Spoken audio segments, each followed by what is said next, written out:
Hi, everyone. Thanks so much for tuning in to the second installment in this year's Startup Academy series, How Measuring Learning Outcomes Drives Growth.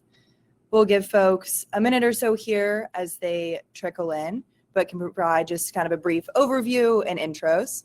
So I'm Hannah. I'm a VP on the GSV investment team, and I typically cover all things K-12. I'm also involved with our Startup Academy series, obviously, as well as the GSV Cup. And so for those of you who don't know, the Startup Academy was created a few years ago as a way for us to engage with and support the early stage startup community in a way that wasn't just limited to our time in San Diego. So this virtual series brings on founders to discuss all things people, product, and growth as it relates to building an EdTech right now. We want to say a massive thank you to our sponsors, Cooley, for making this series and this webinar possible. And just as a high level kind of run of show, we'll do about 30 minutes of discussion with our two CEOs. And then we will hear from Naomi at Cooley.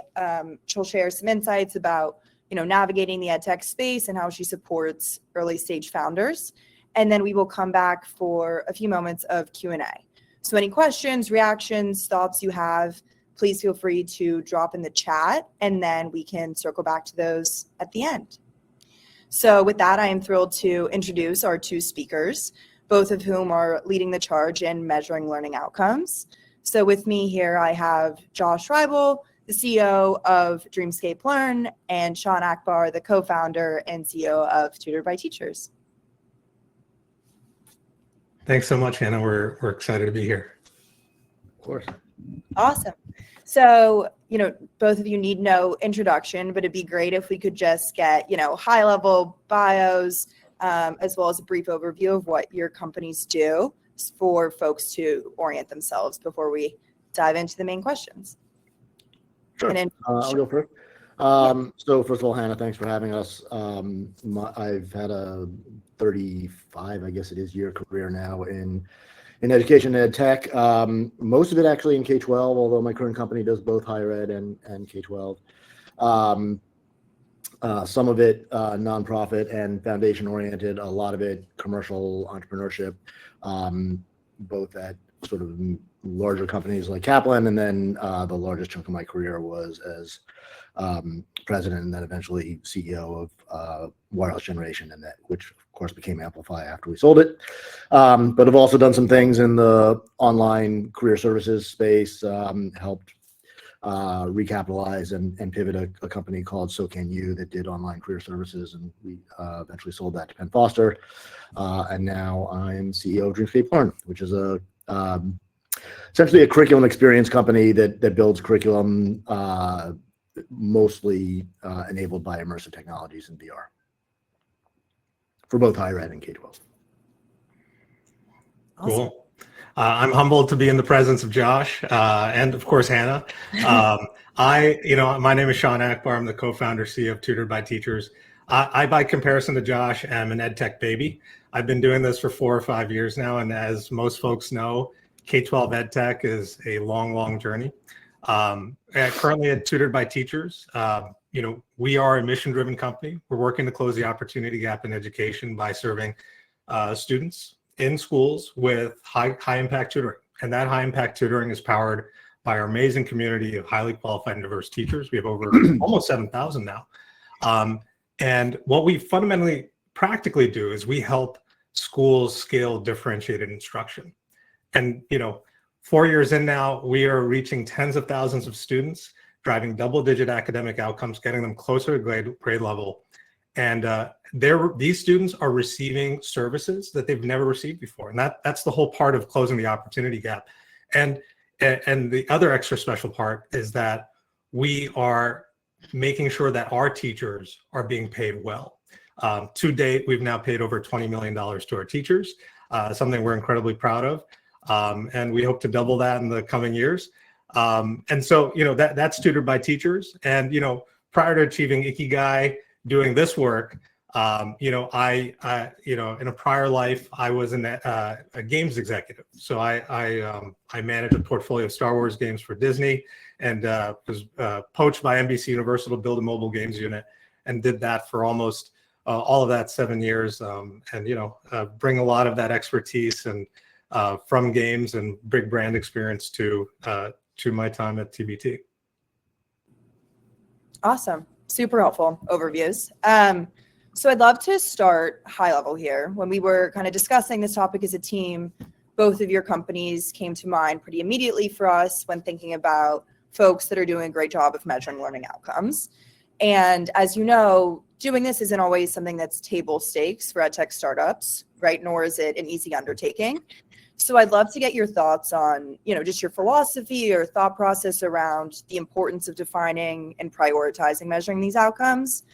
Basically, why do you do this? Why is it important? And Shaan, I don't know if we can kick it off to you and then go to Josh. Yeah. I mean, why are outcomes important? Gosh, if we're not driving outcomes, we shouldn't be in business, and that's really where it started for us. And, we talk about wanting to close the opportunity gap.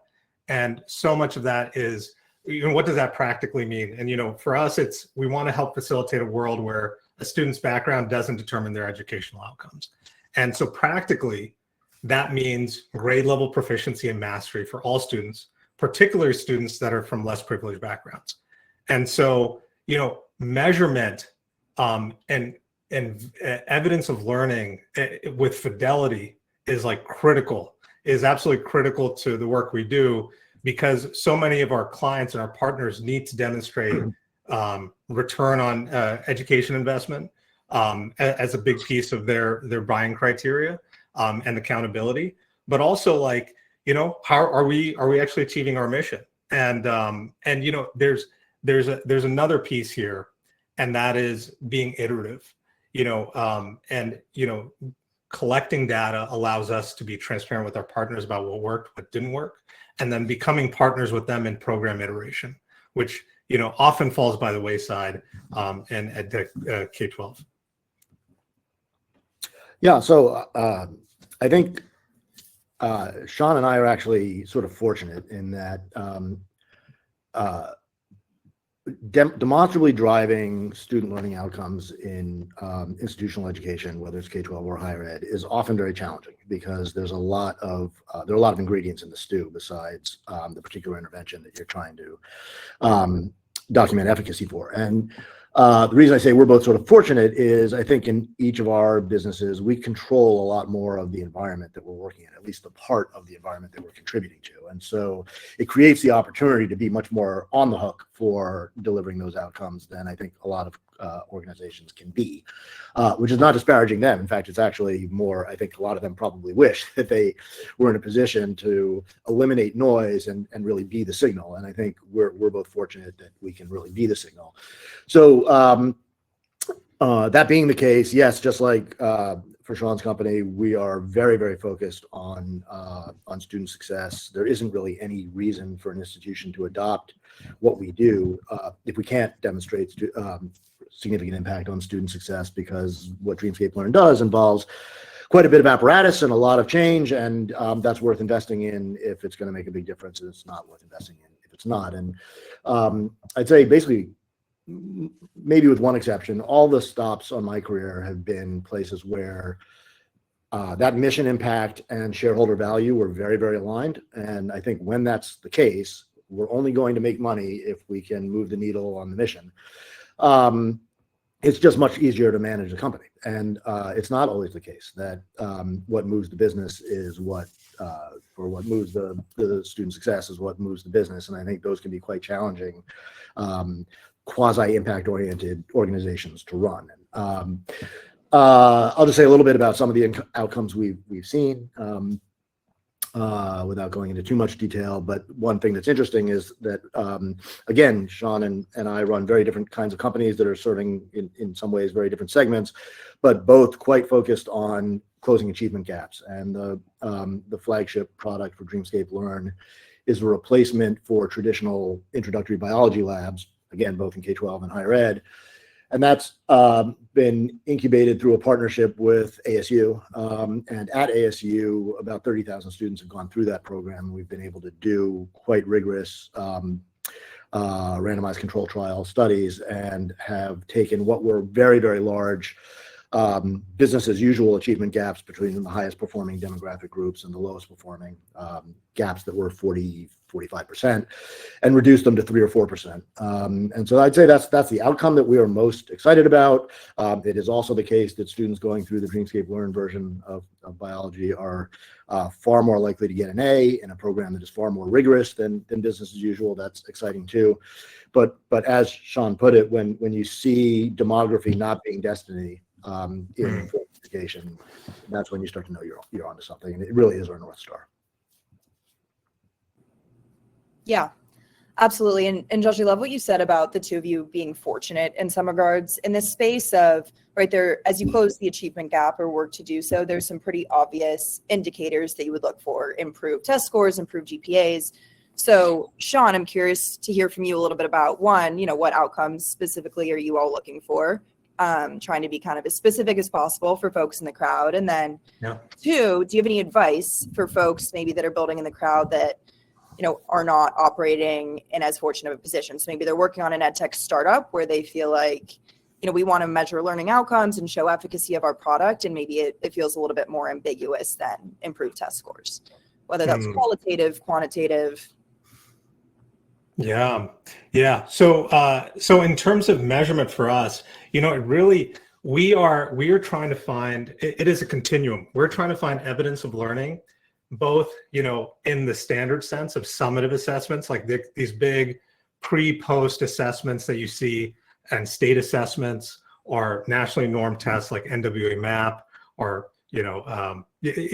and so we're doing that, and we're able to, in places like Indianapolis, we're able to show 10, 20 point gains in growth, in Z-scores, growth scores for kiddos pre-post from beginning of year to middle of year, in just a semester with 10, 12 hours of instruction.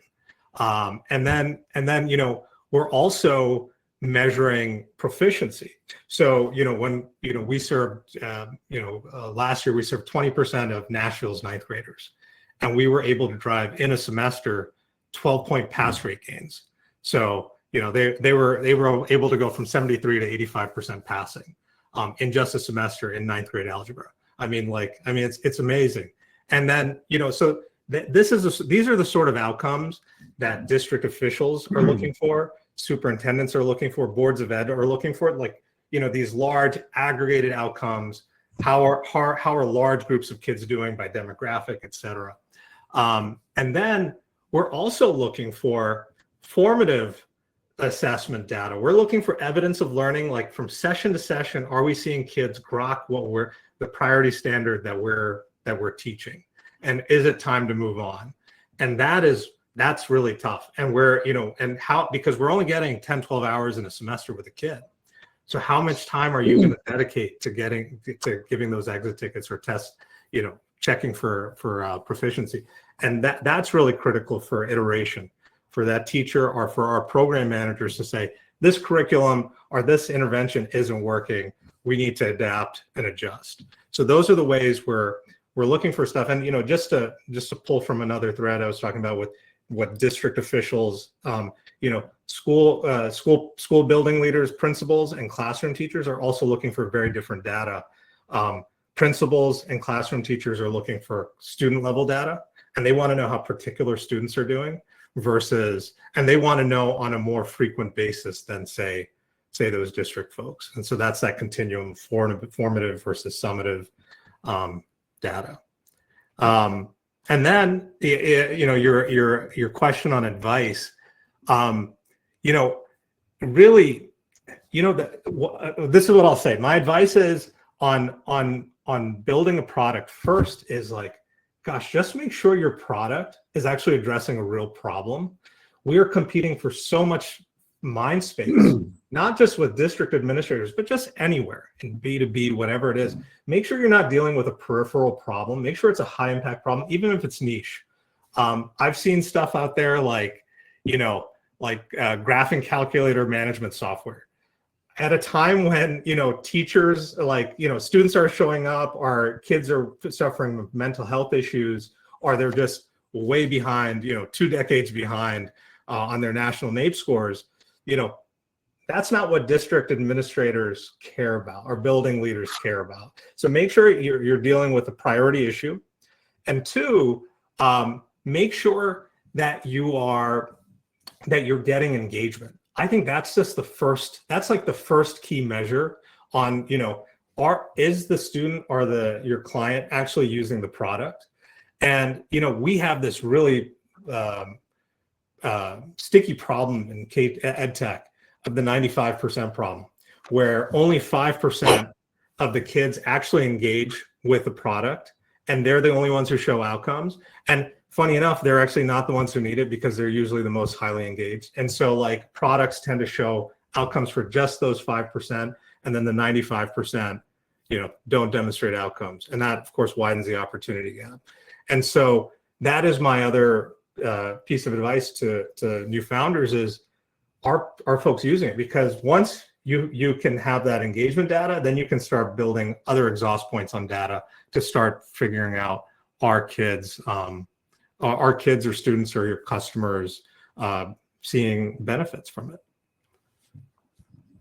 So I guess what I'd add to all of that is in thinking through how to evaluate impact and effectiveness, there are leading indicators and there are lagging indicators. And you need to start by thinking about what is your core thesis about what your intervention or product should be affecting. So for us, it's actually fairly straightforward, even though it's a pretty elaborate solution, which is our thesis is that if you can significantly enhance student engagement, that will result in persistent success, and that shows up in a variety of places. And so because we're so focused on creating a kind of emotional buy-in to the curricular experience, the first thing we're measuring is that happening, regardless of what its outcome is. And that's actually a fairly easy thing to measure. We spend a fair amount of time just looking at indicators of student engagement and so on. And then, and that alone, by the way, because there's a lot of research on increased engagement leads to increased outcomes.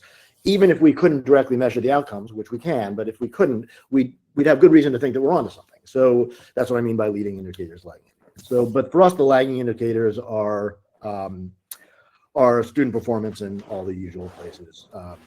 Persistence, grades, and then some interesting things that we'll be able to see as longitudinally as we get further along in this adventure, which is do students who do have greater success in, for example, introductory biology because of the DreamScape experience, then also behave differently in the rest of their education journey. For instance, taking more STEM classes, doing better in those STEM courses, having particular career trajectories that they indicated they wanted to have early on, but as we all know, intro STEM courses are a place where there's a huge amount of dropout and failure and change in career direction. So we're looking at all sorts of things, and actually and some things that I hadn't really thought about much. So for instance, we have a middle school district using DreamScape. I just last week got an email from the superintendent there going on and on about how astonishing the attendance impact was. And that was not something that I really thought we would be focused on. But it turns out that on the days when students they're going to be doing their immersive DreamScape stuff, which is super fun, attendance is 100% in a district where it is otherwise about 82%. All right, so that's interesting. So that means that part of what our thesis needs to be and our marketing needs to be is we get the butts in the seats and obviously there's a very serious attendance problem in K-12 right now post-pandemic that didn't exist in exactly the same way as pre-pandemic, and so to the extent that we have now a K-12 arm of our business, that's something important to look at. And I guess like the last thing I'll say is be honest, like on the advice side, and it sort of goes, I guess, back to the first thing I said, which is you have to be honest about what it is you're really legitimately impacting and trying to impact. And there are things other than the typical student success outcomes that are legitimate things to be focused on. And there are a lot of companies that are focused on helping schools with compliance-oriented things that that are super important, even if they don't show up in grades or test scores. And so having a very clear thesis about what the intended value proposition is for the product is important, so that you're measuring the right things. Awesome. Yeah, I mean, I think a lot to take away there, but for folks listening, I feel like what you both said about being very intentional and clear about what is the issue you're solving and what kind of outcomes you're hoping to see is obviously incredibly important. And then I think the piece around engagement, are folks interacting with this? Do students want to use it? Do teachers want to use it? Is going to be crucial. And so I think, Josh, you started to go into this a little bit at the end there, but would love to think about, okay, measuring these outcomes and defining what they are is kind of one half of the battle, and then marketing them in an effective way that drives business for your company is obviously a whole other thing. And as Shaan said, there's different stakeholders want to see different kinds of data. And so how do you think about marketing or kind of leveraging different tools to effectively communicate the efficacy of your product? I'll start, and I won't say a lot about this because I think it's sort of dead simple for us, which is too many companies spend a bunch of time touting things that the buyer doesn't care about. Doesn't mean that they aren't important things. It's just that's not good marketing. And for us, where the primary part of our business for now is in post-secondary education, where student persistence is a fundamental economic, set aside mission, a fundamental economic matter for them. These are institutions that are in a kind of death match for enrollment. If they're in a length of stay business, if they can't keep people in the game, students in the game, they got to refill those seats, which is expensive, and also not good for their brands. So we really focus on achievement gap closing and essentially persistence and completion of the courses that we're a part of. And even though we found lots of interesting other things that we kind of want to talk about, if you have one big thing to talk about that your customer really cares about and will influence buying decisions more than anything else, talking about 4 other things is just time you're spending not talking about the thing that will drive transactions. And I'll stop there. Yeah, I totally agree with that. Make sure I'm not muted here. I totally agree with that, and it goes back to, are you solving the problems that are important to the folks, and what are the indicators of that? I also think, like, just part of this is just knowing your customer. I mean, we've built over the last 4 years, building a body of evidence takes time. It takes a lot of time, and you have to we build case studies. And, and the reason we do it is, like, every district is a little bit different, and every school is a little bit different. And principal and as district leader may be looking for different things. I want to see iReady data outcomes. I want to see it for an urban district in the Midwest, or I want to see outcomes for a rural district in the Southeast. And, and is that NWA star? Is that our star? You're needing to build a body of evidence that correlates to the preferences and the needs of that particular client, and that's just that's a key part of marketing outcomes to your prospective clients. Yeah. I'll say one more thing about that, which is I didn't mean to indicate that for any particular company, including ours, there's only one thing that matters. It's just pay attention to the things that matter to the buyer, as Shaan's saying. And so in our case, there's some interesting things that are sort of outcome adjacent. So for instance, for a certain part of our product mix, it involves the creation of a facility on campus that is a strong potential fundraising asset for the campus. And so that gets interesting, because if we're able to consistently demonstrate to presidents and provosts of colleges and universities and community college systems that they can raise money against the implementation of DreamScape Learn, then that's an important thing to make clear to them. And so it's just one example of we tend to be a little bit reductive in how we think about academic outcomes. If there are a lot of ways to have positive impact on the institution that's buying your product, and that impact can then have cascading effects. And so all I really meant to be saying was know what it is that the buyer is moved by. And there are parts of our industry, I'm glad I'm not working in this one anymore, but I was for a while on the board of a company that was really focused on this, and it's quite a challenge, where so special ed in K-12 is an example of a category or a sector where we really ought to be very concerned about the learning trajectory and learning development of students receiving special services. The reality is that the incentive structure does not drive that at all. It really drives compliance. And I don't want to do a whole bunch of disparaging the special ed sector here. There's a whole bunch of different things to blame there, and it's not any one person's or kind of person's fault. But it becomes very difficult to sell even really proven high impact student learning solutions into a sector that is completely preoccupied with delivery of service, not proven quality of service. And I've seen so many companies go to such lengths to demonstrate that their special ed product leads to better outcomes for special ed students, just to find that the special ed sort of corridor isn't really able to do anything with that. And for a whole bunch of reasons that go beyond the scope of this conversation. But it's just an example of where you can think that learning outcomes really do matter, and the practitioners will tell you that they matter, and it's sort of blindingly obvious the parents care that they matter, but what will drive sales in special ed is helping them demonstrate that they are in compliance and delivering the services that they are required to deliver way more often than showing that you can move the needle on outcomes with students. And you need to know that if that's the market you're selling into. Yeah, absolutely. I think we have time for maybe one more question before we turn it over to Naomi, but then we'll be coming back. So please drop questions in the chat. But obviously you both have said, know your buyer, know what's important to them.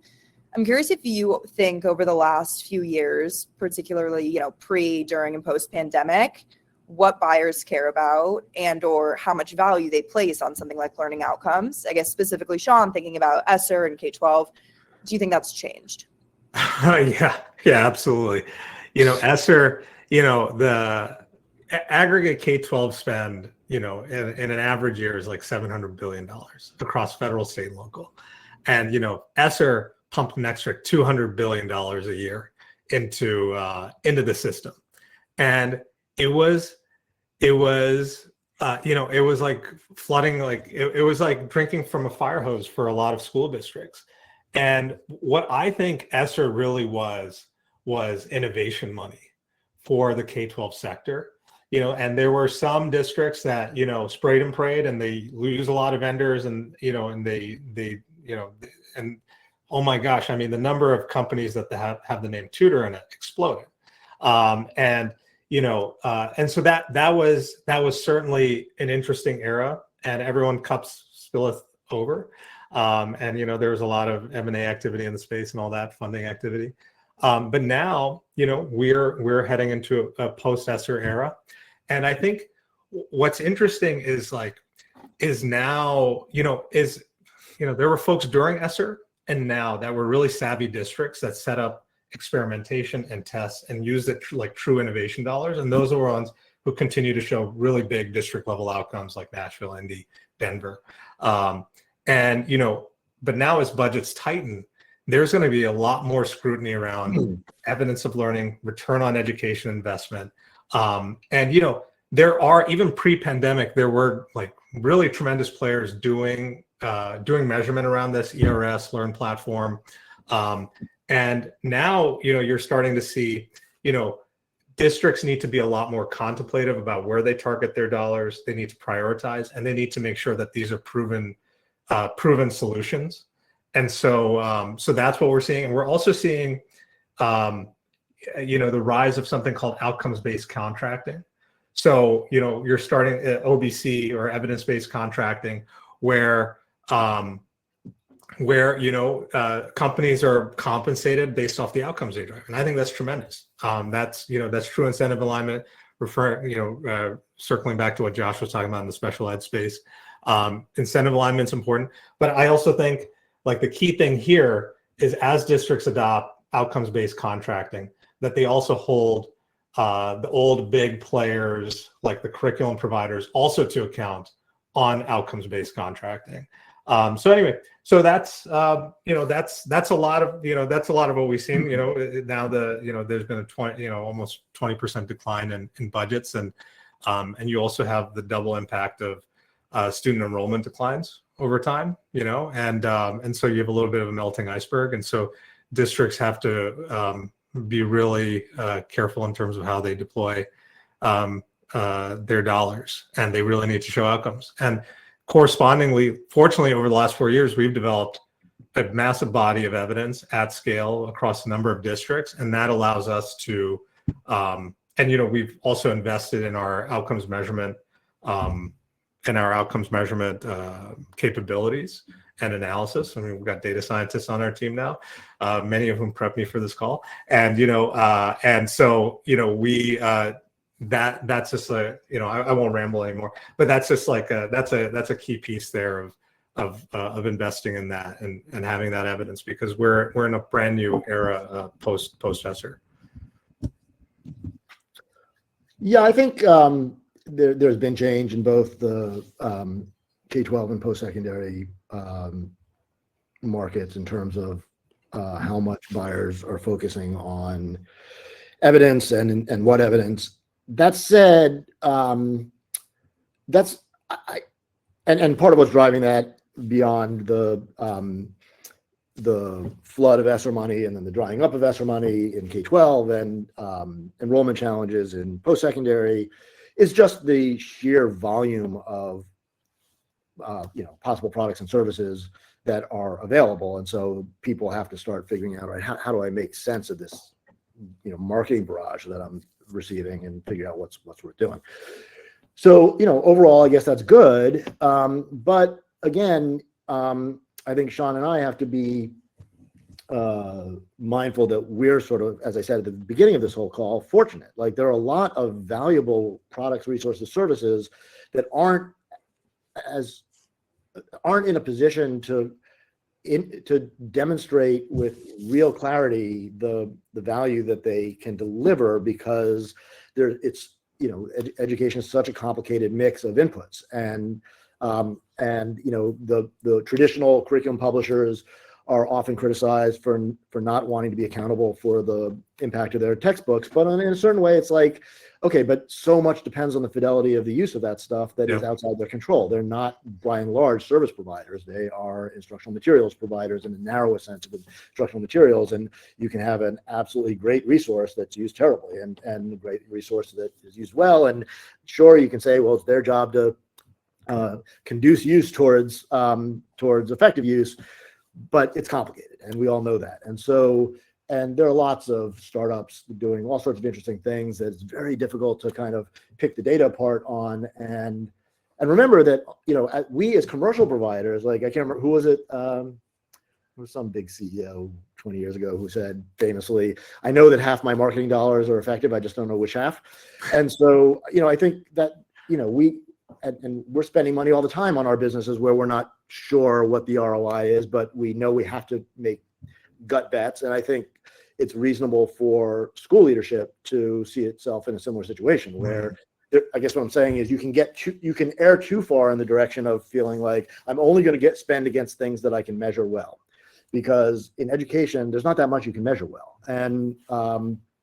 And they should be realistic about that and start looking for, okay, what are some of the more subtle indications that this probably works? And especially in supplemental areas, where, as Shaan was saying earlier, there's no mandate to use it. It's, these are by definition supplemental things. Usage itself is an indicator of this must be doing something because students are using it, or faculty are using it, or both are using it. We're actually fortunate in that our stuff is sort of core curricular, and like you can't take introductory biology at the schools that that use us without using our program. So usage is not the issue for us. It's only usage is only an issue insofar as we have to make sure that usage goes smoothly and is done well. But getting the product adopted once it's been purchased is not a significant problem for us. So yes, it's great to see that there are examples of outcomes-based contracting and sort of social impact bonds and things like this to try to really get incentives aligned. But there are a lot of good things to use out there that wouldn't support that super well, and we shouldn't ignore those things too. Awesome. And I hate to pause us here, but I do want to introduce Naomi from the Cooley team, who has been a huge help to us at GSV, and I'm sure many listening in. And she can share for a few minutes about some of her insights, and then we will come back to Josh and Shaan in a few minutes and do a little bit of Q&A from the crowd. Hi, everyone. That was a really insightful conversation. So thank you so much, Hannah, Shaan, and Josh. I'll keep my comments brief. Hello, everyone. For those who don't know me, my name is Naomi May. I'm an attorney at Cooley LLP, where I have spent the last decade advising companies that provide educational products and services. Discussions of learning outcomes are very near and dear to my heart because before becoming a lawyer, most of my professional roles were in schools in the institutional effectiveness space. Both then and now, from a lawyer's perspective, there are a few structures and guardrails that I thought it might be helpful to outline briefly as you consider how you demonstrate and communicate outcomes as an EdTech company. So first, design on the front end is so incredibly important because of the legal implications of the data that you're collecting and how you're using it. We could spend all day talking about these issues, but the first question that we ask as lawyers is, whose data are you collecting? Who controls it? Who has the ability to make decisions regarding how it's used? And that's especially true when you're dealing with children's and student data, both K-12 and higher education. And then also, how can the results be used for product improvement? Can they be used for research or marketing purposes? And to the extent reporting on outcomes is part and parcel of your services, can you take your successes and share those results more broadly? Sometimes this is dictated by federal law, sometimes by state law, sometimes by the contracts you have with your school customers, or sometimes it's the terms of service you have with your direct-to-consumer customers. For example, can you contractually use and disclose personally identifiable or even de-identified data? Often school contracts, if you use district paper, will restrict your use, even of de-identified data. So sometimes that means when your primary customers are schools, you might need to work directly with parents to have the rights and permissions and consents you need, depending on your product, in order to effectively communicate back to all your stakeholders what your product or company does and how successful it is at moving the needle on what matters most to them. And then second, the other major bucket is how you communicate outcomes. That's incredibly powerful, but also carries significant risk, particularly as you grow and attract more attention.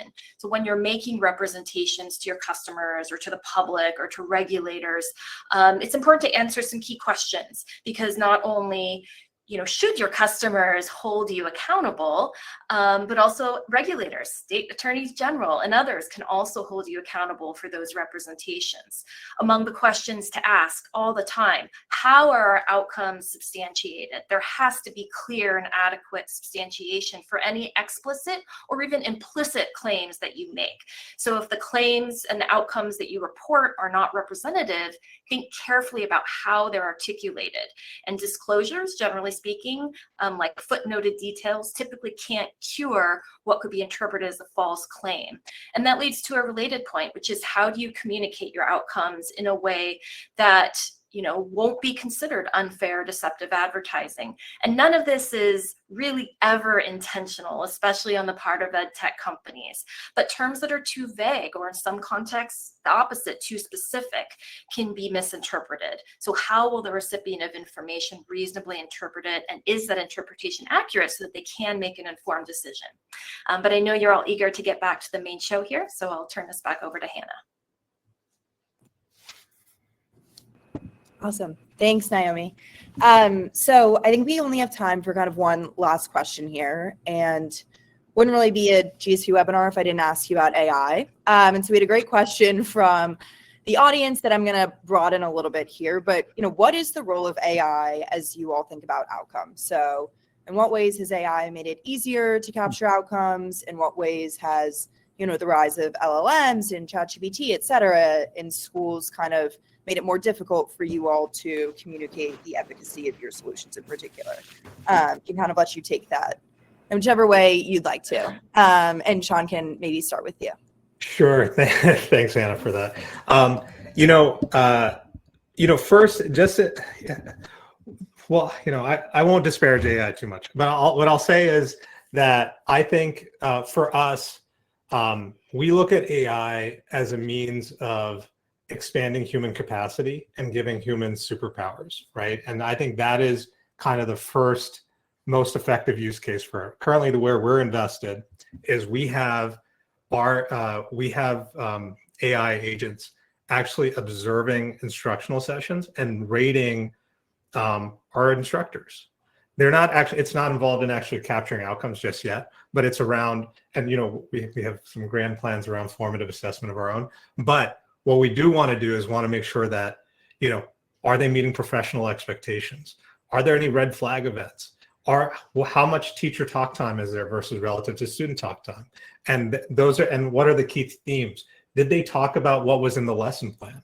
Were they actually on practice? And we're able to do, we're having thousands of instructional sessions every day. And it's a lot, it's really hard to manually review those. And so we've been able to deploy AI to actually review at scale and begin to review our sessions at scale. And I think that's a big part of, giving us superpowers. And eventually over time, we want to be able to enable our teachers to leverage AI in terms of lesson plan recommendations, et cetera, based off how a session went and so on.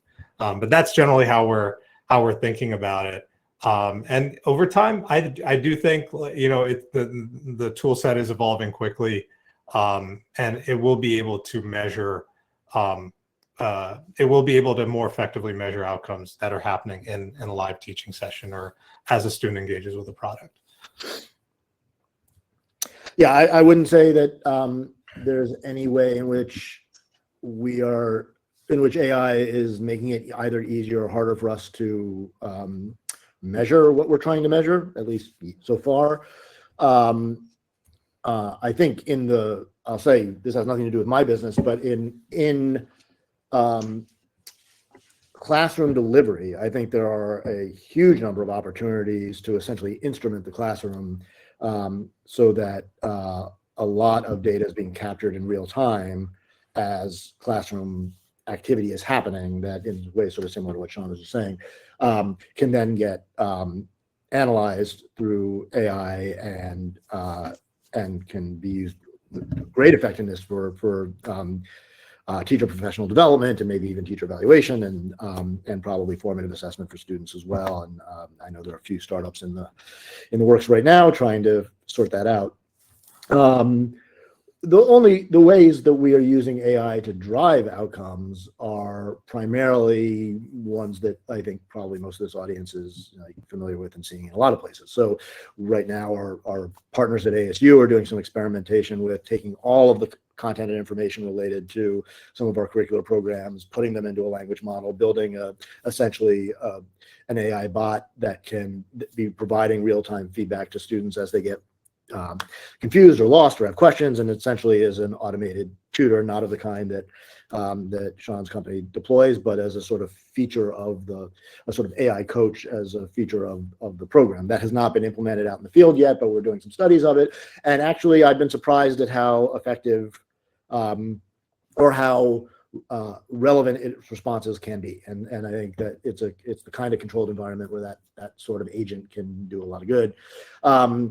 A lot of what we build is 3D and with pretty high visual fidelity. And so the kinds of AI resources that are being used to render 2D content, whether text or visual content, are not as good yet in a 3D environment. But I think that, so like, there's no. Man, I'm scared of how many fingers it generates in a 3D environment, you know? So I can't quite say to some app, I need a really perfect 3D rendering of the Sistine Chapel. Can you give that to me in 2 seconds? And what you get is great. But that will happen one day, and that will be of enormous benefit to our business. So. Awesome. And then, Naomi, I'm not sure if you have any kind of closing thoughts on how this has all impacted the work that you do, not to put you on the spot.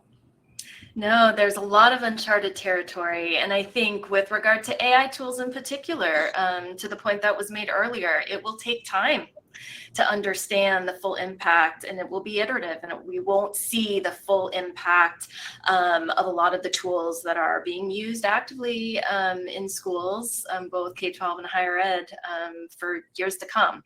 So this is definitely a new era, and a lot of work to be done for all of us in the community. Awesome. Thank you. So just being conscious of time here, we are kind of running up against it. I wanted to thank you all, Shaan, Josh, Naomi, for joining us today and sharing your insights. I know myself and all of the folks joining are incredibly lucky to hear from you all.